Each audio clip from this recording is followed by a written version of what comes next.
You know, we have this perception that there is a purism to our discovery, and the notion of sharing intellectual property and discoveries overall is somehow potentially a violation of our overall academic set of principles.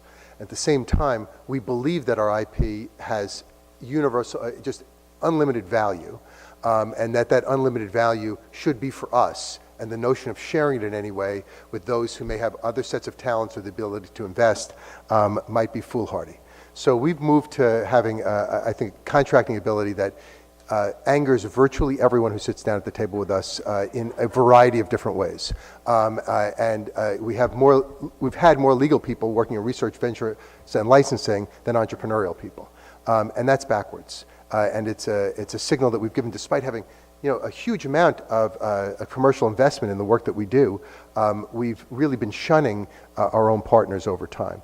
At the same time, for a long period of time, we've been confused on the academic side with telling the story of what's research, what's education, and what's marketing. So when we get into trouble, we confuse those pieces. And when our doctors or our scientists mostly do marketing work and essentially take funding for that kind of work as opposed to funding that's related to their science or for educational programs, we become tainted relatively rapidly. And as a result, we've created conflicts rules that have swung the pendulum too far over into the other direction. Well, now that we've shown ourselves to be a little bit cleaner and we've separated those components, we need to move back to a center in which we have a set of entrepreneurial transactions. Because at the end of the day, industry has the exact same objectives that we have.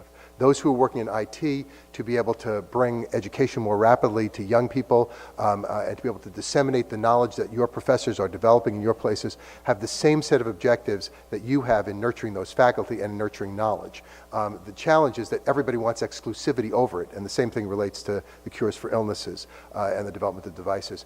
And that exclusivity is terribly inefficient, particularly as the infrastructure around these things is so expensive.